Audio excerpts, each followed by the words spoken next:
എല്ലാവർക്കും നമസ്കാരം. ടെസ്റ്റ റെസിപ്പിയിലേക്ക് എല്ലാവർക്കും സ്വാഗതം. ഇന്ന് ഞാനിവിടെ തയ്യാറാക്കാൻ പോകുന്നത് ദോശയും ചമ്മന്തിയാണ്. എന്നാൽ നമുക്ക് വീഡിയോയിലേക്ക് പോകാം. ആദ്യം തന്നെ നമ്മുടെ ദോശമാവിലേക്ക് ഉപ്പ് ചേർക്കുന്നു, ഇളക്കി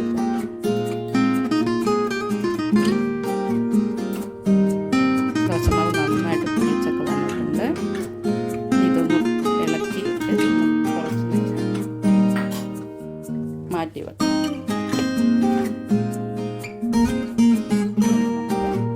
ചമ്മന്തി തയ്യാറാക്കാം.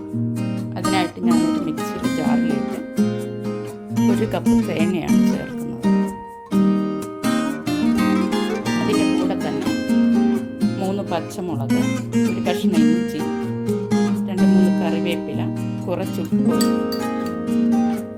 ഇതൊക്കെ ചേർത്ത് നമുക്കൊന്ന് അരച്ചെടുക്കാം.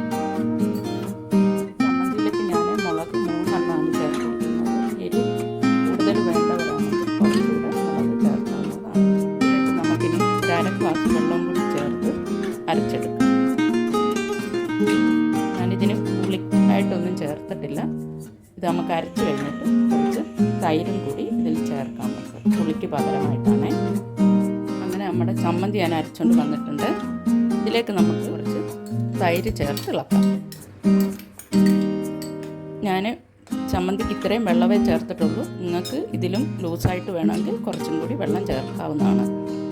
ഇനി ഇതിന് നമുക്ക് വേണ്ടത് വറവ് റെഡിയാക്കുകയാണ് വേണ്ടത്. അതിനുള്ള കാര്യങ്ങളൊക്കെ ഇനി നമുക്ക് ചെയ്യാം. വറവ് റെഡിയാക്കാം. അതിനായിട്ട് ഞാനൊരു ചീനിച്ചട്ടി അടുപ്പിൽ വെച്ചിട്ടുണ്ട്. ചീനിച്ചട്ടി ചൂടായിട്ടുണ്ട്. അതിലേക്ക് നമുക്ക് കുറച്ച് വെളിച്ചെണ്ണ ഒഴിക്കാം. വെളിച്ചെണ്ണ ചൂടായി വന്നിട്ടുണ്ട്. കുറച്ച് കടുകിടാം. കടുക് പൊട്ടി വരുന്നുണ്ട്. അതിനോടൊപ്പം തന്നെ നമുക്ക് കുറച്ച് ഉഴുന്ന് പരിപ്പിടാം.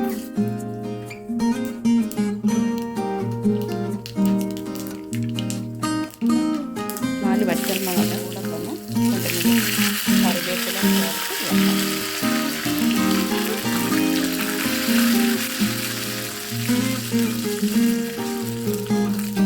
ഇങ്ങനെ നമ്മുടെ വറവ് ശരിയായിട്ടുണ്ട്. നമ്മുടെ ചമ്മന്തിയിലേക്ക് ചേർത്തൊന്ന് ഇളക്കാം.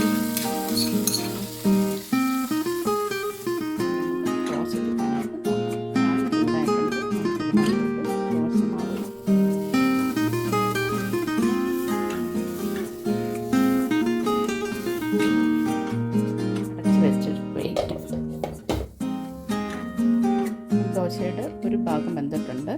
ആ ഭാഗത്തിനായിട്ട് നമുക്കൊന്ന് മറിച്ചിടാം. അങ്ങനെ നമ്മുടെ ദോശയും റെഡി ആയിട്ടുണ്ട്. എല്ലാവരും ഇതൊന്ന് ട്രൈ ചെയ്ത് നോക്കുക, സപ്പോർട്ട് ചെയ്യുക.